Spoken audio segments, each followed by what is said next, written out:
Welcome back to This Week in Motorsport. On this episode, Bul Break Record with 12 consecutive race wins. World Rallycross RX1E cancelled at Lydden Hill after fire broke out. And Rovanpera wins Rally Estonia in dominant fashion.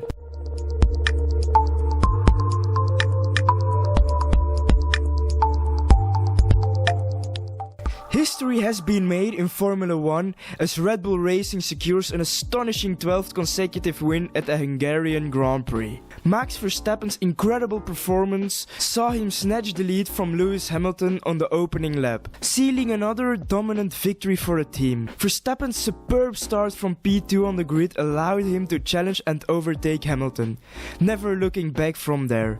He cruised to a staggering 7th consecutive win, extending Red Bull's streak of victories like never before. Lando Norris continued his impressive form, securing 2nd place for McLaren. Meanwhile, Sergio Perez showcased his brilliance with an outstanding recovery drive, charging through the field from 9th to secure a well-deserved podium finish. Perez's aggressive overtaking moves and strategic decisions proved vital as he fended off a charging Hamilton in the closing stages of the race. With his remarkable win, Verstappen has now extended his championship lead to a whopping 110 points, firmly establishing himself as the driver to beat this season. Red Bull Racing's 12th consecutive victories have surpassed McLaren's 1988 record, setting a new milestone in Formula 1. The team's exceptional performance shows no sign of slowing down. During Friday's event, a tragic fire broke out in the World RX Paddock,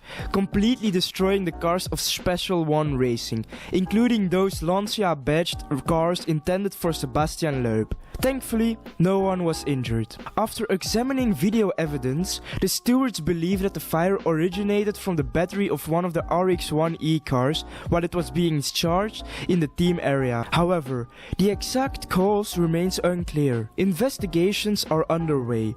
With the support of battery manufacturer Chrysler, the FIA, Kent Fire Service and Lydden Hill track staff. But as of now, the root cause of the fire hasn't been determined, leading to concerns about ensuring safety for everyone involved. Due to the ongoing investigation and the inability to guarantee safety, the decision was made to permanently cancel the RX1E races, affecting the World Rallycross RX1E Championship. Kenneth Hansen from Hansen Motorsport expressed his support for the decision, putting safety as a top priority. This incident comes as World RX recently made a move to electric power, showcasing the championship's commitment to sustainability and innovation. Rovanpera's 2nd win of the season was nothing short of spectacular, as he impressively outpaced Hyundai's Thierry Neuville by a remarkable 52.7 seconds, sealing his triumph with a stunning streak of 13 consecutive stage wins. The Finnish driver's unbeatable form on both Saturday and Sunday drew comparisons to Sebastian Loeb's legendary Tour de Corse triumph back in 2005, where he won all 12 stages. Before the rally even began, Rovanpera was handed an advantage with a 5-minute penalty imposed on pre-event favorite Oitanak due to an unfortunate engine failure during shakedown. Despite starting first on the road, Rovanpera expertly navigated the road sweeping duties and emerged as a rally leader after stage 6 on Friday, holding an impressive 3 seconds margin over Neuville. Neuville showcased Hyundai's improvement on fast, smooth gravelled stages, securing 2nd place behind Rovanpera. In the end, Hyundai celebrated a double podium, with Esapaka Lappi securing 3rd place after a thrilling 2-day battle with Toyota's Elfyn Evans. Rovanpera's outstanding victory extends his championship lead to 55 points over Elfyn Evans, making him a force to be reckoned with in the World Rally Championship. On the 9th lap of the race, a high-speed accident unfolded, involving several cars. Jaguar's Sam Bird, who had started on the front row and led the opening laps, lost control through a high-speed left-hand turn, triggering a chain reaction of collisions. and Vision Racing's Sebastian Buemi couldn't avoid the stricken Jaguar, leading to a heavy impact. The chaos that followed affected numerous drivers, including Antonio Felix da Costa, Lucas Di Grassi and Robin Frijns. Thankfully, all drivers involved in the accident were able to extract themselves from their cars and have been checked in the medical center.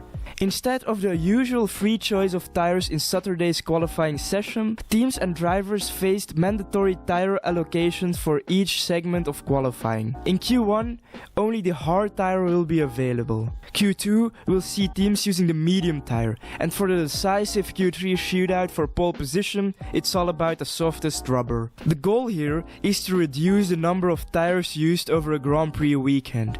Each driver will have 11 sets of dry tires, consisting of 3 hard, 4 medium and 4 soft sets. This could save a whopping 3,680 tires if implemented throughout the season. Sustainability is taking center stage. And it's all in a bid to reduce F1's ecological footprint. However, initial feedback from some top drivers like Max Verstappen and Lewis Hamilton has been critical. They feel the limited tire sets might impact practice sessions and affect the excitement for fans. Haas driver Kevin Magnussen suggests that if the focus is on saving tires, why not re-evaluate the entire timetable and maybe even reduce the number of practice sessions? The first trial took place at the Hungarian Grand Prix last weekend. It is also being confirmed that the second trial will take place after the sports summer break at the Italian Grand Prix from September 1st to September 3rd at Monza. The future of Glickenhaus Racing seems uncertain as they make the tough decision to skip the next WEC round at Fuji in September. Despite their best efforts, Glickenhaus Racing's founder, Jim Glickenhaus, announced that the team will not continue in the series this year without sponsorship support for their Pipo-engined 007 Le Mans hypercar. Mr. Glickenhaus expressed pessimism about securing sponsorship in time for a comeback at the finale in Bahrain. He emphasized the challenging competition from major manufacturers in the hypercar class and the importance of funding for developing the 007. Glickenhaus Racing aims to avoid being cannon fodder for dominant manufacturers like Toyota and Ferrari, who have taken all 5 WEC race wins so far this season.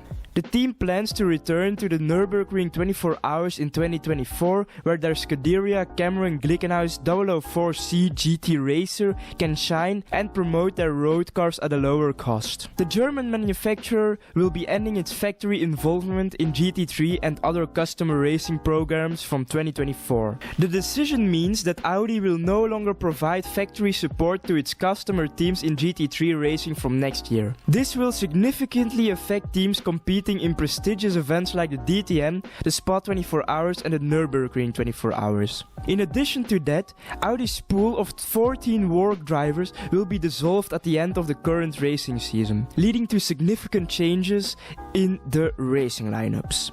While Audi will stop producing its customer racing cars, including the R8 LMS GT3 and GT4 variants, they have decided to continue providing support in a reduced capacity.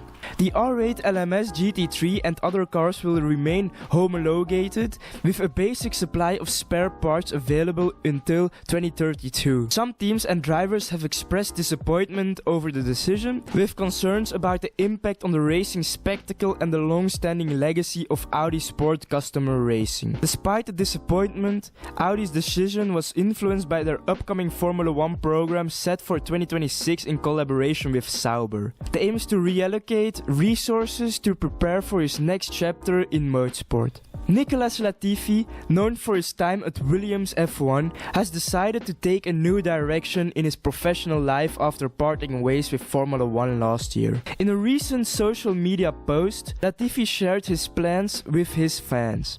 Earlier this year, he made a firm decision that he would not be pursuing any racing plans for 2023. So what exactly did Latifi have in mind for his future? Well, it seems that he's following his passion for the world of business. Latifi has enrolled in the MBA program at the prestigious London Business School. In his own words, he expressed that he always had a keen interest in business and would have pursued it at university had he not chosen the racing route. After much consideration and preparation, Latifi's application to the program has been accepted, and he is set to begin his MBA journey this August. While some might find this decision surprising, Latifi explained that he felt it was the right time to explore new avenues in his life, especially after his experience in Formula 1. But don't worry fans, this isn't necessarily a permanent farewell to the racing world for Latifi. While he's fully committed to pursuing his MBA, he hasn't ruled out the possibility of returning to racing in the future. And that was it for this week in Motorsport. Please like this video and subscribe to this channel, and we will see you next week for more news in the world of motorsport.